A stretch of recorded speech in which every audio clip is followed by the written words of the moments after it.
el derecho internacional de los derechos humanos? ¿Sabías que las declaraciones internacionales de protección de los derechos humanos no son vinculantes para los Estados parte? ¿Querés conocer cuál es la importancia de que a nivel internacional se establezcan pisos mínimos de protección de los derechos humanos?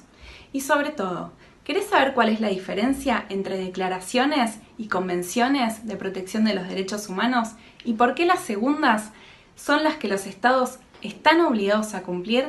Te invito a que veas el video que sigue, donde hago un recorrido resumido de todos estos temas.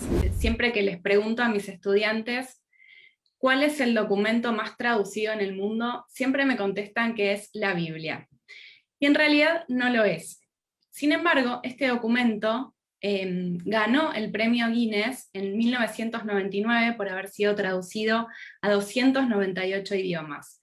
Reconocimiento que se renovó en 2009 por haber sido traducido a 370 idiomas. Y es hoy día el documento más traducido del mundo todavía, y ha sido traducido a 500 idiomas. Entonces, ¿de qué documento estoy hablando? De la Declaración Universal de los Derechos Humanos. ¿Cuál es la novedad que trae este documento? Es la siguiente. En primer lugar, es el primer documento internacional que establece derechos y obligaciones para la persona humana, a nivel internacional. ¿Qué quiere decir esto? Que en el marco del derecho internacional se considera a la persona humana como sujeto del derecho internacional. Esto implica un cambio de paradigma, el paso de el paradigma estadocéntrico, que consideraba solamente a los estados como sujetos del derecho internacional, y pasa a considerar a la persona como sujeto del derecho internacional. ¿Cuál es el impacto que tiene esto? En primer lugar, que estos instrumentos que se empiezan a celebrar de manera internacional empiezan a promover una protección mínima de los derechos humanos, pero en el plano internacional a partir de declaraciones. Las declaraciones en el derecho internacional, y puede ser que esto ya lo hayan escuchado, no son vinculantes para los estados. ¿Qué quiere decir esto? Que los estados no están obligados a cumplir lo que dicen estas declaraciones. Ahora bien, haciendo un resumen muy resumido de la cuestión, ¿cuál es la importancia? Bueno, el derecho internacional de los derechos humanos nace a partir de la Segunda Guerra Mundial. ¿Por qué? Porque los estados se ponen de acuerdo la comunidad internacional para establecer estos pisos mínimos de protección a la persona humana, ¿sí? Ahora, hablando de derecho internacional de los derechos humanos y de estos pisos mínimos de protección a nivel internacional, lo cierto es que, ¿cómo hacemos para que los estados empiecen a estar obligados a cumplir este respeto de derechos, en lo que se traduce como pisos mínimos de protección, en el derecho interno de los estados? En primer lugar, el medio que se utiliza en el marco del derecho internacional de los derechos humanos es las convenciones internacionales. Las convenciones internacionales, cuando los estados las suscriben, hacen que los estados se comprometan a cumplir esas declaraciones, esos derechos y esos pisos mínimos de protección. Ahora bien, una vez que el Estado se compromete a cumplir con esa convención, ahora que ya no es declaración, sino es una convención, es un documento vinculante que genera obligatoriedad para los Estados, ¿cómo hace la comunidad internacional para que el Estado cumpla con esa obligación que asume internacionalmente? Bueno, para esto se crean también tribunales internacionales. Seguramente habrán escuchado hablar de la Corte Penal Internacional. Este es un tribunal internacional que juzga delitos, justamente penales, como estaba comentando el profesor que estuvo antes que yo, que tiene que ver con órbitas penales. Ahora bien, el Tribunal Internacional que juzga delitos que tienen que ver con la humanidad, más allá de que los delitos de lesa humanidad se juzgan en la Corte Penal Internacional, las violaciones a derechos humanos, que le vamos a decir en el marco de la Declaración Universal de Derechos Humanos y en el marco del Derecho Internacional de los Derechos Humanos, son tres tribunales. En principio, la Corte Europea, ahora está en proceso de creación la Corte Africana, y en tercer lugar, pero no por eso menos importante, sino todo lo contrario, porque es la Corte a la que nosotros estamos obligados a cumplir sus sentencias, es la Corte Interamericana de Derechos Humanos.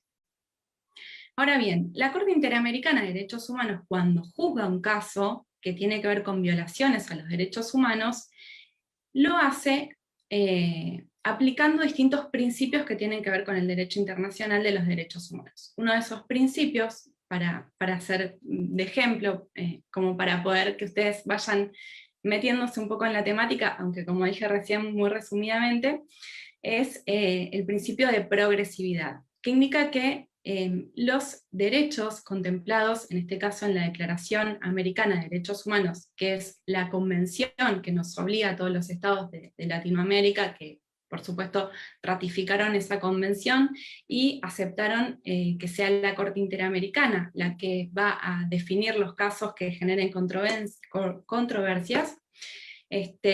Como les decía, bueno, la Corte, a través de su interpretación en estos casos que llegan a su conocimiento, lo que va a hacer es generar estándares interamericanos.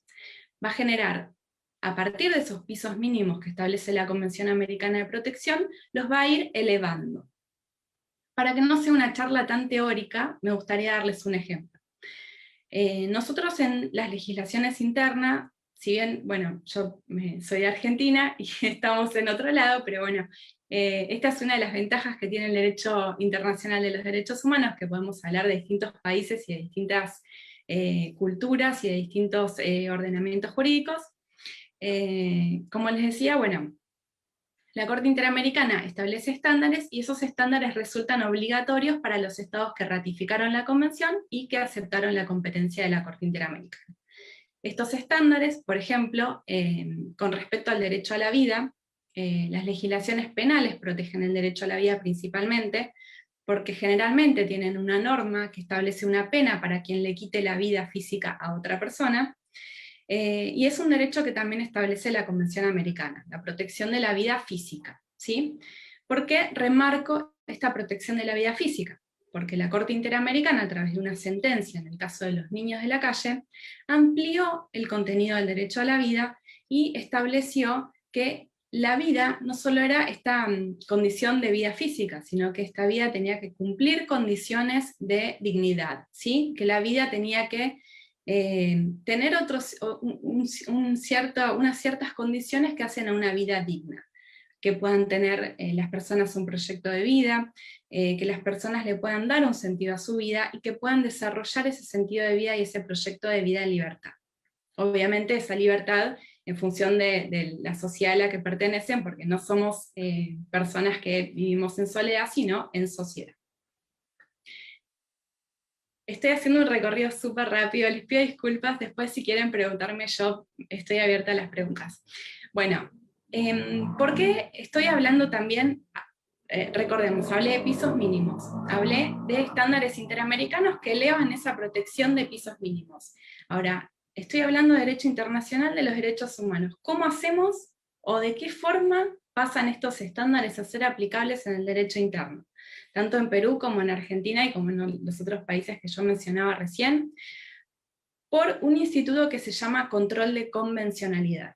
El control de convencionalidad que establece la Corte Interamericana a partir de su jurisprudencia, que desarrolla a partir del 2006 mediante el caso Almonacid Arellano, lo que hace es establecer la obligatoriedad de los estados de hacer un control de convencionalidad, no sé si ustedes escucharon el control de constitucionalidad, que es el cotejo de la norma interna con la norma constitucional para poder aplicarla al caso concreto, pero lo interesante y lo novedoso también con respecto a este tema es que no solo los jueces están obligados a realizar este control de convencionalidad, sino todos los organismos del Estado que son llamados a realizar el sentido de justicia, que pueden ser el Ministerio Público, que pueden ser la Defensa Pública, e incluso todos los abogados litigantes tienen el deber de, justamente el deber y aparte la posibilidad de defender a sus clientes en función de estos nuevos, de